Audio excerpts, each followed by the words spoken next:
La tarde, y en un rincón de la ciudad, en un pequeño jardín, alguien cuenta una historia, reflexiona en voz baja o conversa, paseándose bajo los árboles. Es hora de volver a casa, bajar la velocidad y darle tiempo al tiempo. Christian Warnken nos abre la verja de su jardín para que respiremos aire puro y oxigenemos el espíritu. En Pauta, aquí comienza Desde el Jardín, una presentación de Fundación Irarrázaval, desde 1920, al servicio de la educación, humanismo y técnica, y Grupo Viva, promoviendo la sostenibilidad en la empresa y los barrios. Lo esencial de toda exploración será volver al propio jardín y ver las cosas por primera vez, decía el poeta T.S. Eliot. Queridos y queridas radiovidentes que al escucharme me ven en Antofagasta, Temuco, Viña del Mar, Valparaíso, Santiago, los que nos siguen por pauta.cl y también a través de Spotify. Estoy aquí ya en mi jardín, ya entré, estoy con ustedes compartiendo este espacio, este oasis de aire puro. Y como ustedes saben, todos los lunes me gusta cruzar a la escuela que está cerca de mi jardín y sentir el sonido de las campanas, la vibración de los niños, la energía de los niños corriendo en el patio. Y ahora que estoy cruzando al jardín, bueno, a la escuela, siempre me encuentro con ella. Me encuentro con Gabriela Mistral. Muchas de las cosas que hemos menester tienen espera, el niño no. Él está haciendo ahora mismo sus huesos, criando su sangre y ensayando sus sentidos. A él no se le puede responder mañana, él se llama ahora. Y nosotros tenemos que responderle también a Gabriela Mistral, que nos ha dejado una llamada, que nos ha dejado un legado de pensamiento pedagógico, además de su poesía. Me gustaría compartir con ustedes una de las reflexiones más potentes sobre educación, sobre lo que significaba para ella hacer una clase, dictar una lección. Ella dice que cuando yo he hecho una clase hermosa, me quedo más feliz que Miguel Ángel después del Moisés. Verdad es que mi clase se desvaneció como un celaje, pero es solo en apariencia. Mi clase quedó como una saeta de oro atravesada en el alma, siquiera de una alumna. En la vida de ella mi clase se volverá a oír, yo lo sé. Ni el mármol es más dudadero que este soplo de aliento si es puro e intenso. Fíjense que esta idea tan hermosa de que la clase de una buena profesora se vuelve a oír dentro de uno mismo después de muchos años. Oír. Gabriela Mistral era una oidora, era una oralitora, la oralidad del Valle del Elqui, donde ella se crió. Toda su poesía tiene que ver con la escucha del mundo, con lo oral, incluso antes de lo escrito, con el arrullo, con las canciones de cuna, etcétera, etcétera, y con el rol del papel de la belleza fundamental en educación. Toda lección, dijo ella, es susceptible de belleza. Y para hablar del arrullo, del relato, del oír, de los niños, de la literatura, hoy día estamos en el patio de la escuela junto a una escritora y educadora colombiana que ha dedicado su vida a la literatura en un doble sentido, igual que Gabriela Mistral, como creadora, como escritora, autora de variadas ficciones como Los años terribles, Los agujeros negros, un libro con un sugerente título de un hermoso verso de García Lorca que siempre me ha gustado mucho. Es raro que me llame Federico, también el libro Pasajera en Tránsito. Creadora de Espantapájaros, una iniciativa que tiene que ver con el fomento a la lectura, una suerte de observatorio, jardín infantil y taller. Ella nos va a contar un poco más de eso. Además, ha sido columnista del diario El Tiempo, me imagino que de otros medios más. Es decir, tiene una cantidad de actividades y de pasiones simultáneas y de oficios laterales, como diría Gabriela Mistral. Yolanda, qué gusto de conversar contigo esta tarde aquí en el patio de la escuela, al lado de mi jardín. Ay, Cristian, además muchas gracias por la hospitalidad en este jardín maravilloso y por todo este preámbulo tan inspirador. Además, eso que leíste de Gabriela Mistral, de los niños, eso que oímos de Gabriela Mistral es uno de mis pasajes favoritos, es un mantra que repito y que hay que seguir repitiendo. Tienes muchísima razón. Entonces me siento ya en casa con esta introducción. Yolanda, lo primero que quería preguntarte, a ver, esta pasión tuya, pasión de leer, decía Gabriela Mistral, pero también pasión por oír. A ver, esta pasión tuya por oír, por leer, por oír y por transmitir y hacer de mediadora, ¿no? Mediadora de la palabra y llevar la palabra a otros, fundamentalmente a niños, adolescentes, etcétera, y también adultos en tus ficciones. ¿De dónde nace? ¿De dónde viene?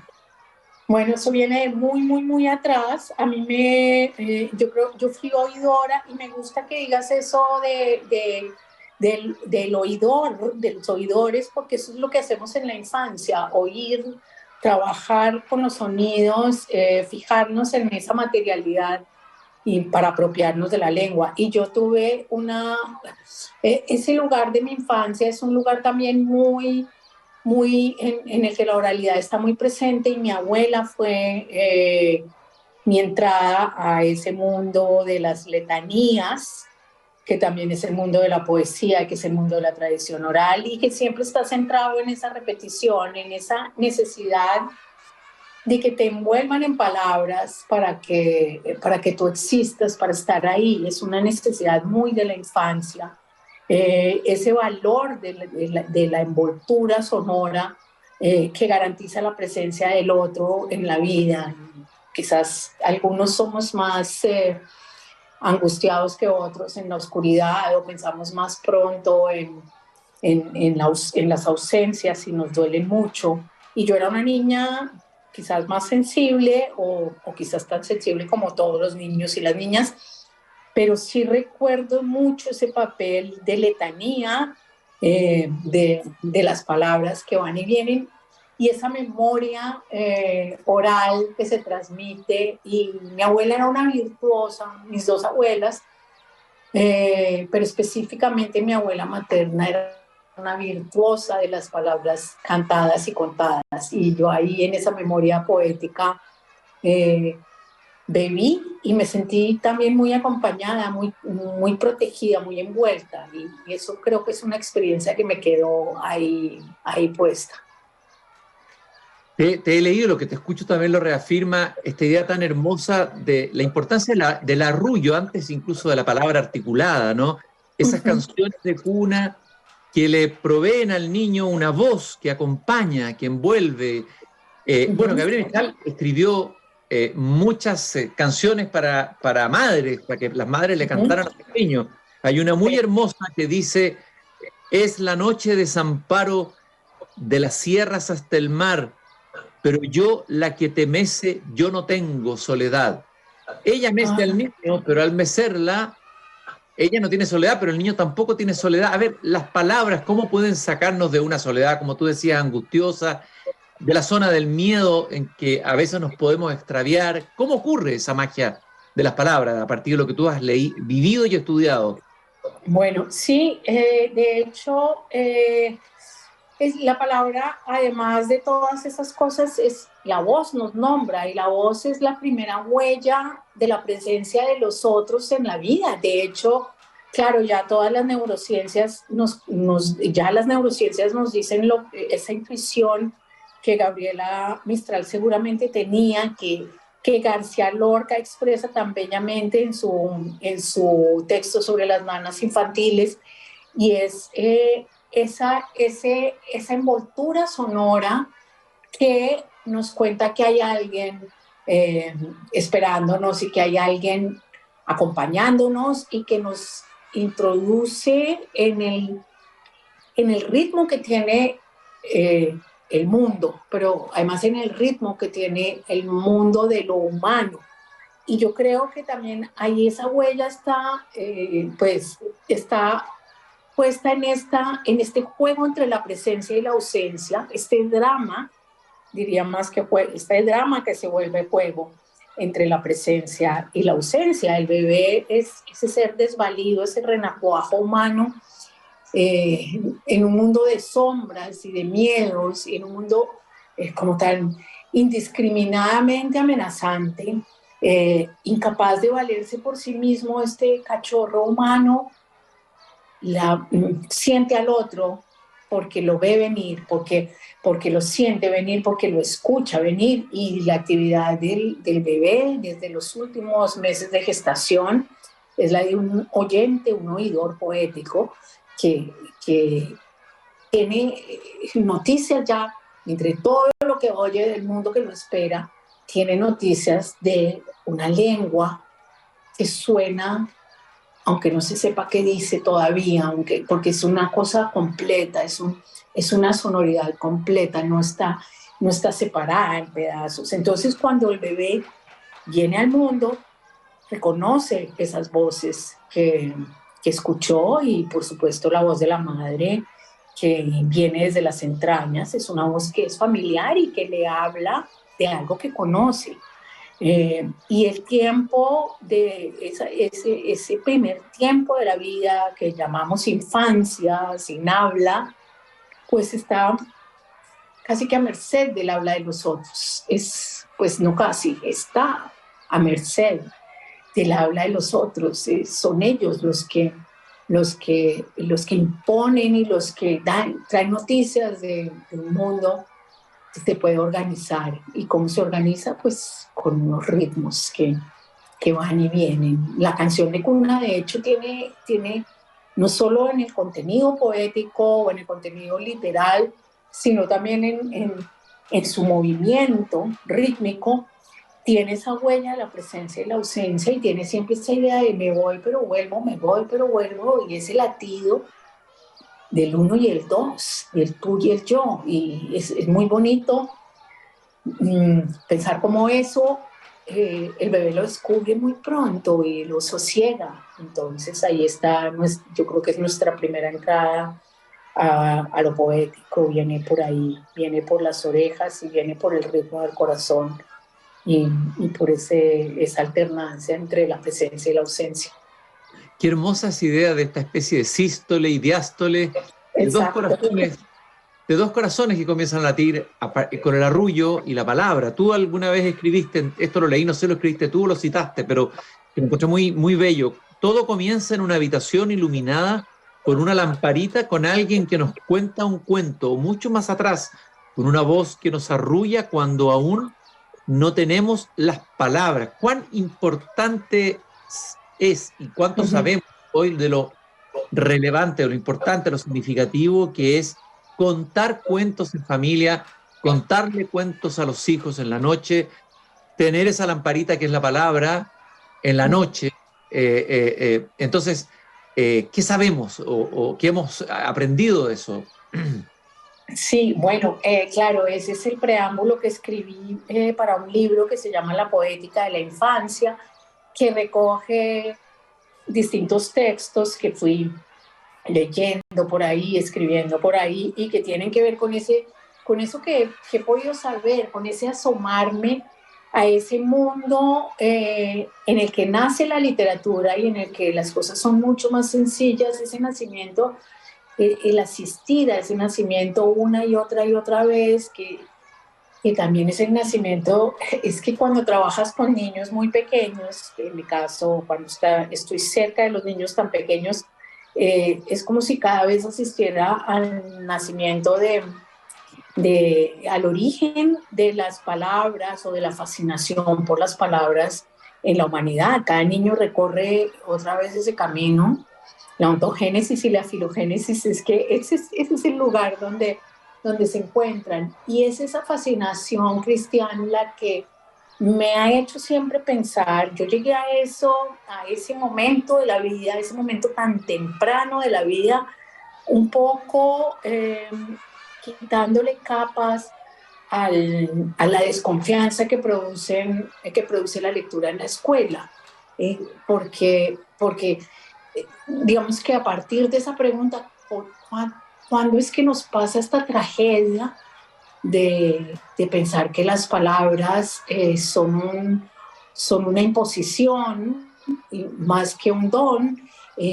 ¿Cuándo y por qué ocurre que cuando nos entregan el truco mágico del desciframiento que nos permite escribir y leer lo que han escrito los otros, los que estuvieron antes en el mundo, al mismo tiempo nos entregan esta desconfianza y esta pereza y esta cosa escolar, esta coraza frente a la lectura. Entonces, pues, yo fui yo fui maestra de niñas también, como Gabriela Mistral, y, y, y un poco me fui en busca de qué es lo que pasa ahí. Y tuve la suerte de estar en una biblioteca, de inaugurar o de estar en el nacimiento de una biblioteca para niños en el centro de Bogotá, en honor a Rafael Pombo, la biblioteca Rafael Pombo, y de inventar cuando era, digamos, muy joven y estaba empezando y las ideas no estaban fijas y nadie hablaba de esto, pues tuve esa fortuna de trabajar con otras personas en montar esa biblioteca. Y ahí fue cuando empezó mi obsesión de pensar, pero ¿cuándo es que nos hacen esto tan terrible de hacernos desconfiar o no querer leer o reducir la lectura a un acto tan mecánico de juntar letras que no tienen que ver con nuestro espíritu, con nuestra necesidad simbólica? Y ahí, por supuesto, desandando esos caminos, te encuentras con la infancia y te encuentras con la primera infancia y te encuentras con la vulnerabilidad y con la necesidad de símbolo, que yo creo que es lo que hace que seamos distintos a los otros mamíferos, y eso está muy atrás. Entonces, ahí arrancó todo. Eso te estoy hablando de hace muchos años, del milenio pasado, cuando además se creía que todo empezaba cuando aprendías a leer alfabéticamente, y ahí ya hay muchas cosas que han sucedido y que quizás nos cambian la vida para siempre.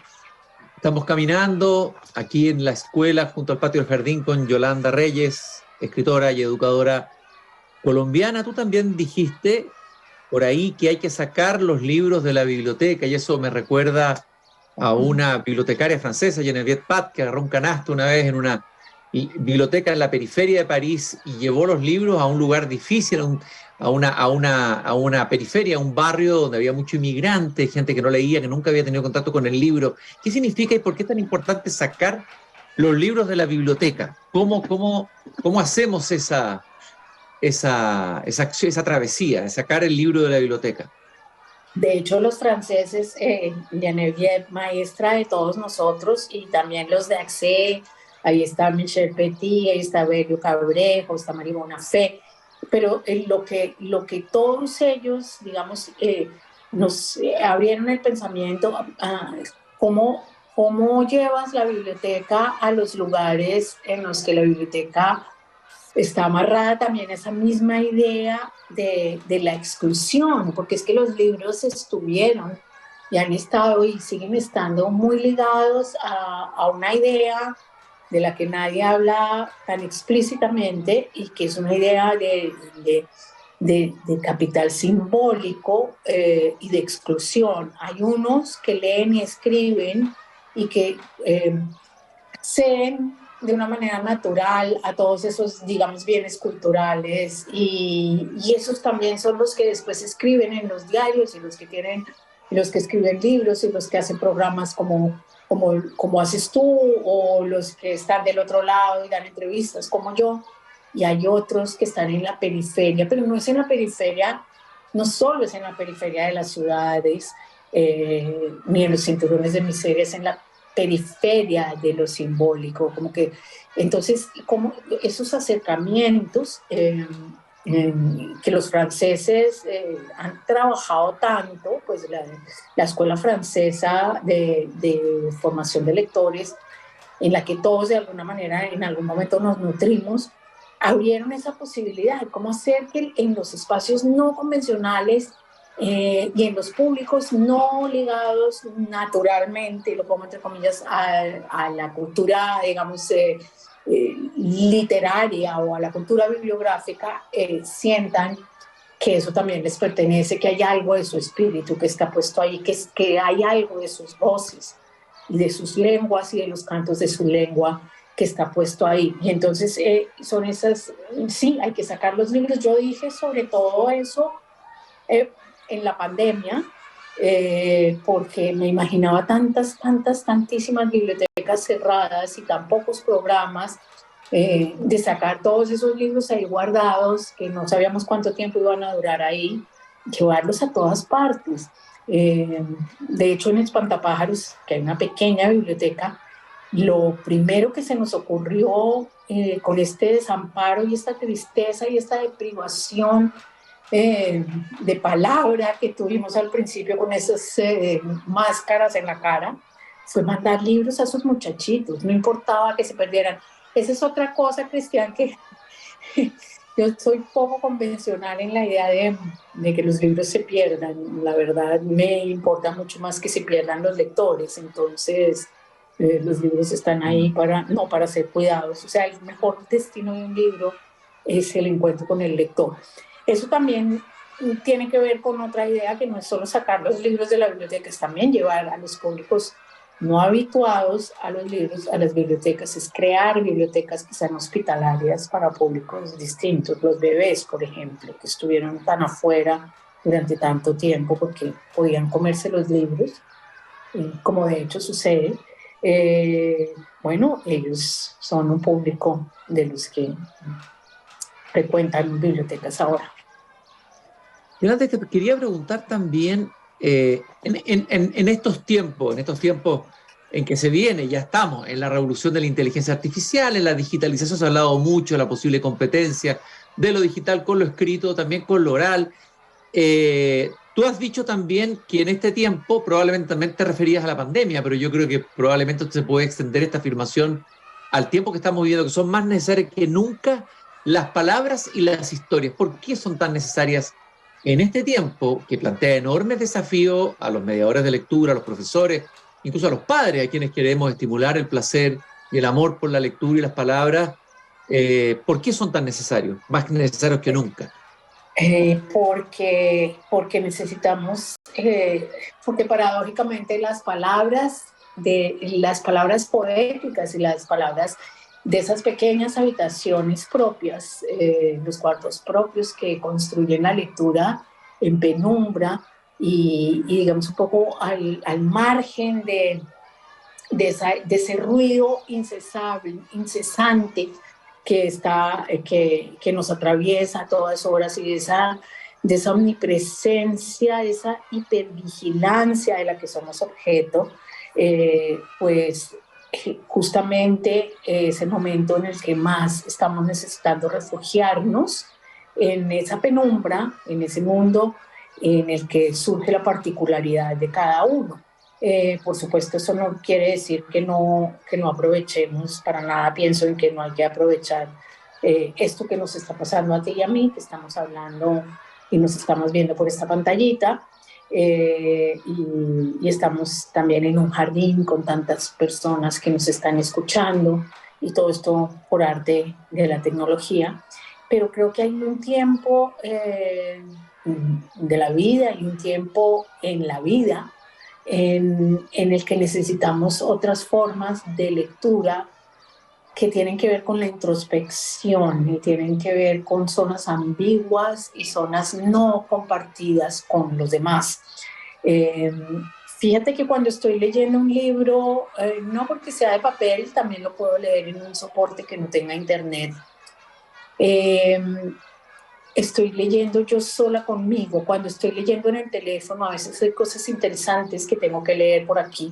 Se me enciende la pantalla, me llegan muchos mensajes, suenan timbres de toda clase, hay gente demandando tareas urgentes, y todo eso, así yo no lo quiera, eso está metido, eso interrumpe y además irrumpe en un mundo que yo me he construido. Y si eso me pasa a mí, que soy una persona adulta, que tengo unos tiempos de atención, digamos, un poco más trabajados, pues piensa tú lo que sucede con un pequeño niño expuesto a esas luminosidades, esos timbres. Bueno, y no te estoy hablando, pero también hay que considerarlo, el renglón en el que yo me detengo en un libro, en un ebook, es un renglón que está alimentando, si estoy conectada a dispositivos, que sepan cosas sobre mí. Es un renglón que está diciendo qué imagen fue más poderosa para mí, y si ya muchos se conectan y señalan lo mismo, quizás el mercado puede decir, esto significa que podríamos trabajar esto en estos libros, y los algoritmos cada vez están sabiendo más cosas y sabiendo hacer más cosas. Entonces yo creo que estos pequeños recintos alumbrados por la penumbra y alumbrados por dos voces humanas que se encuentran, mirarnos a los ojos y mirarnos a los ojos en los libros y darnos abrazos de palabras o pensar como digo yo, esto del triángulo amoroso, un niño, un adulto y un libro, en esa profunda relación, en ese abrazo de palabras. Aquí hay algo emocional que está circulando, que huele y que se toca y que se siente, y hay dos rostros que se están mirando, y hay unos ojos, y hay unas arruguitas, y hay una expresión, y los niños necesitan encontrarse con eso que hace parte de nuestra común y profunda humanidad, ahora más que nunca. Y bueno, hace poco, este sábado pasado, el lunes pasado, yo escribí una columna para celebrar el mes de los libros en el periódico El Tiempo, que es donde yo escribo, y es una columna que ha circulado por todas partes, y dice eso: en este tiempo en el que un chat nos puede hacer un ensayo con todas las miradas que hay sobre un tema específico, porque seguimos nosotros necesitando hacer nuestro propio recorrido, ese recorrido que por el camino nos cuenta tantas cosas de nosotros y de los otros. Entonces, ¿cómo es eso? Y yo creo que eso es pensar, y esa es la necesidad de volver a hacer la ruta que los demás hicieron. Frente a la avalancha de información y de timbres y de algoritmos, necesitamos encontrarnos con el interior de nosotros mismos, y eso sabemos que no es tan fácil. Bueno, ese título maravilloso de tu libro, de uno de los versos que a mí más me gusta de la poesía española, de García Lorca, que me llamó mucho la atención que tú lo hubieses colocado de título, un verso que siempre me ha gustado, ese García Lorca que baja, no recuerdo bien el poema completo, pero entre las tardes y los bajos juncos, me parece, qué extraño que me llame Federico, o sea, la extrañeza que parte por la extrañeza por el propio nombre y el propio ser. Esa es una experiencia que tiene que ver con la contemplación, que tiene que ver también con la lectura de la poesía, la lectura de la buena literatura, el encuentro con palabras que nos acerquen a esa extrañeza tan importante, ¿no es cierto?, previa a todo saber y a todo conocimiento, ¿no? Entre los juncos y la baja tarde, qué raro que me llame Federico. Y además eso de llegan las cosas esenciales, eso es tan precioso ese verso. Sí, este es un libro sobre un niño y una madre, es una novela para adultos, de un niño que ha sido adoptado y vuelve a Colombia a buscar sus orígenes, sus raíces, y a pensar por qué lo llamaron así. Y claro que la madre lo llama así por ese poema de García Lorca. Bueno, pero es que el nombre que nos dan, los nombres nos los entregan también en la primera infancia. Es muy impresionante todo lo que nos entregan con un nombre, todos los nombres de las cosas. Entonces, bueno, hablaríamos eternamente de esto. Yolanda, yo te quiero agradecer de todo corazón esta conversación, esta caminata aquí en el patio de la escuela junto a mi jardín. Yolanda Reyes, escritora, educadora colombiana, creadora de Espantapájaros. Citamos varios libros de ella. Pueden buscar las columnas. Vamos a buscar tu última columna del periódico El Tiempo, y me gustaría de nuevo invitarte más adelante para seguir la conversación sobre, bueno, pasiones compartidas, la pasión de leer, la pasión de enseñar mistraliana, el amor de la belleza, la extrañeza, la palabra viva. Muchas gracias, Yolanda, por haber estado y dado una parte de tu tiempo, regalado una parte de tu tiempo a nosotros y a todos los que nos están escuchando. Gracias a ti, un regalo para mí caminar por este jardín al lado tuyo y al lado de Gabriela Mistral y al lado de todos ustedes de este país al que adoro cada vez más con toda mi alma.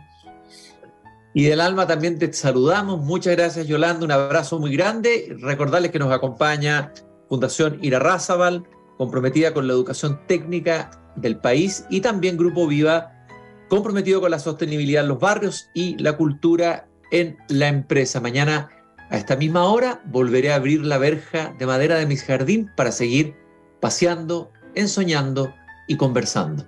Hasta mañana. Es hora de cerrar la verja de madera del jardín.